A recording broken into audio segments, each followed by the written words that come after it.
হলে পড়ান লাগবো, গরিব হলে লাকড়ি কাটলেও মানুষের বাড়িতে কাজ করলেও লেখাপড়া শিখান লাগবো। আজকে তারা বড় বড় অফিসার হয়েছে, লেখাপড়া ছাড়া বড় অফিসার হন যাইব না।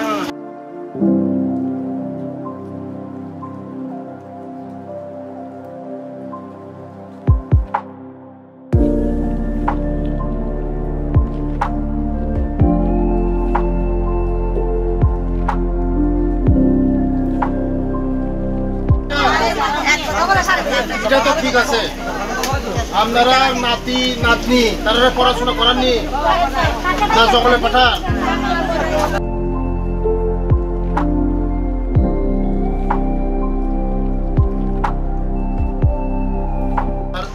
মিডিয়া বন্ধুদেরকে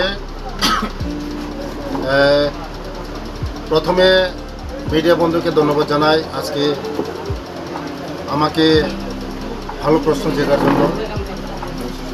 যে আমার এই নয়নপুর কৃষ্ণপুর আপনারা সবাই জানেন দীর্ঘ 35 বছর বামফ্রন্ট শাসন করেছে। এখানে মন্ত্রী ছিল ভবেন্দ্র জমাতিয়া, কিন্তু তখনকার আমাদের এখানের যারা কৃষক খেতে খাওয়া মানুষের জন্য কিছু করে নাই, শুধু বুথের রাজনীতি করেছে।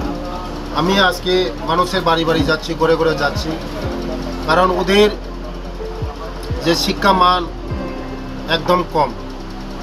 শিক্ষা বলতে নাই বলতে গেলে সব মানুষ রাত পোহাইলেই জঙ্গলে মানুষে যায় আর সবজি খেতে যায়, এটাই তাদের এক মূল উদ্দেশ্য ছিল। আর আমি ঘরে ঘরে যাচ্ছি, সবাইকে আমি আহ্বান করছি যে আজকাল যে জাতি শিক্ষা নাই এই জাতি উন্নতি হতে পারে না। জাতিকে উন্নতি করতে গেলে, জাতিকে এগিয়ে নিয়ে যেতে হলে শিক্ষাই মেন। তার জন্য সবাইকে আহ্বান করছি। এখানে আমার সঙ্গে আছে আমার প্রধান আছে, আর আমার মণ্ডলের প্রেসিডেন্ট আছে, মহিলার নেত্রী আছে, সবাই আছে আমার সঙ্গে।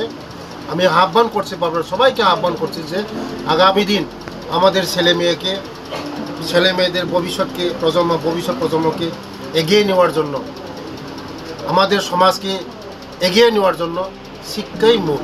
শিক্ষা ছাড়া আমার জাতি কোনোদিন উন্নতি হয় না। তার জন্য আমি শিক্ষা দীক্ষার জন্য আর বাল্য বিবাহ এটাকে আমরা প্রচার করছি, বাড়িতে দিতে যাচ্ছি, সবাইকে বুঝিয়ে সুঝিয়ে সবাইকে আহ্বান করছি। আর এখানে মূল যারা গরিব তাদেরকে কীভাবে স্বাবলম্বন করা যায়, আপনারা দেখেছেন কিছুক্ষণ আগে মহিলাদের সঙ্গেও আমি আলোচনা করেছি। আগামী দিন এখানে মহিলারা যারা তুঁত চাষের মাধ্যমে মহিলাদের স্বাবলম্বন করা যায়। কারণ মহিলারা বাড়ি ঘরে কাজ করলেও যদি তুঁত চাষ করা যায় মহিলারা ইনকাম করতে পারবে।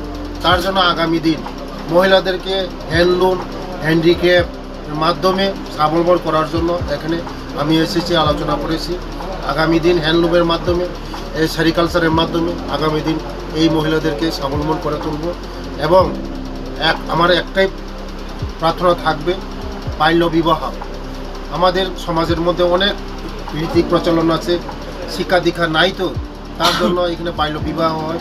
বাল্য বিবাহের জন্য এটা কমসে কম 18 বছরের নিচে কেউ যেন বিয়ে না দেয়, এটাই আহ্বান হচ্ছে। আমাদের রাজ্যের মুখ্যমন্ত্রীও এটাই আহ্বান করছে যে বাল্য বিবাহ প্রথা এটা বন্ধ করা এবং নেশা বিরোধী বন্ধ করা এবং জুয়া খেলা এগুলো বন্ধ করা, এটাই আহ্বান করছে আমাদের রাজ্যের জনপ্রিয় মুখ্যমন্ত্রী।